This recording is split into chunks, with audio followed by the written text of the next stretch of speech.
On yesterday's program, Tony discussed how a very well funded effort by the transgender movement has been somehow able to essentially buy legislation in South Dakota.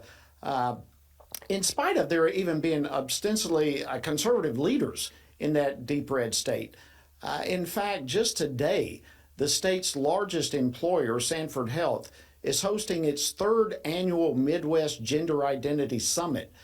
But South Dakotans are waking up to what's going on. And given the immense and irreversible harm these transgender procedures cause children, a peaceful demonstration took place outside today's summit. And joining me now to discuss this is Adam Broin. He is the chair of Patriot Ripple Effect, which actually organized today's event. So, Adam, thank you so much for all the work that you have done, and we welcome you to Washington Watch. Thank you. Thanks for having me on your show, Joe.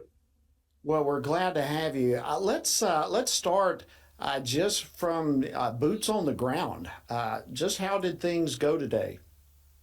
It went great. It went great. We had I'd estimate about 150 participants in our demonstration, both standing outside in the cold on a sidewalk. They had to shovel themselves because Sanford didn't bother to clear it. Crack of dawn in the morning, but it's beautiful event. You know, we had plenty of cars in our carcade driving around the block, and a lot of people wanted to stand up, including a freshman representative, John Hanson. I'm sorry, John Charter, wrong John. Anyways. Yeah. Well, you know, for people to come out and participate, even with the even the weather conditions out there right there, shows an enormous amount of commitment.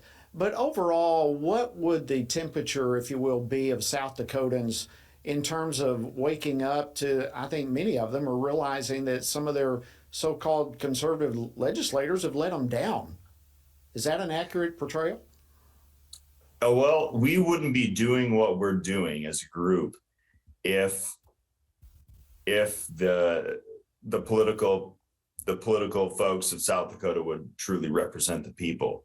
But unfortunately, even though there's great people in our state, great people in our government that say a lot of really nice things, the most important conservative legislation seems to always fall through the cracks, not make it through committee, get vetoed for mysterious reasons. And as nice of things, as conservative things as all these people say, we just have a big problem getting it done.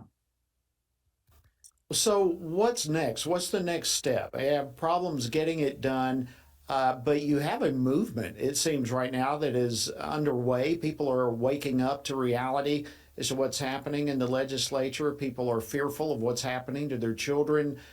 So what's the next step? Where do you go from here? Well, ours isn't the only grassroots organization in South Dakota that's sprung up in recent years. There's been a lot of that.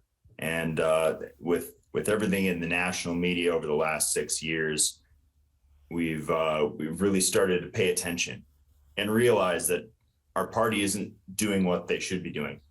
To the point which we got a lot of people into precinct committee positions within the party this last election cycle. And tomorrow, our state party is having a vote to attempt to remove the voting rights of everyone at the grassroots level to try and insulate themselves from this newfound energy, this newfound involvement, this new opportunity to make big wins for conservative choices.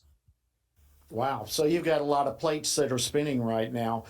Specific to the issue here at hand with the whole transgender movement, where do you see this movement going? Are South Dakotans going to be able to put enough pressure on their legislators to put a stop to it? What do you think is going to be the outcome here? Well, in a few days, Bethany Soy, one of the most conservative legislators in this state, is bringing forth a bill that would ban procedures like these, that would that would require hospitals to do the right thing to take care of kids rather than coerce them into these expensive, irreversible decisions. You know, I have a tattoo from when I was 18 that I regret to this day. And I can't imagine making a decision like that at 14. But even at this morning's protest, we had a nurse there who had actually treated a 14-year-old girl in the hospital who had just had a double mastectomy for non-medical reasons related to this. And there's just a lot of money behind this. There's a lot of money to be made with these operations and procedures. So hopefully the people of South Dakota realize this is happening, stand up, make their voices heard with their legislators, and we get this fantastic Help Not Harm bill passed. Are parents informed when these 14-year-olds, as you referenced, and others similar to them, are having these type of procedures? Are parents informed, or are they left out in the dark? Many times they're left out in the dark, but we don't know exactly what's going on with this because of all the secrecy that is shrouded in.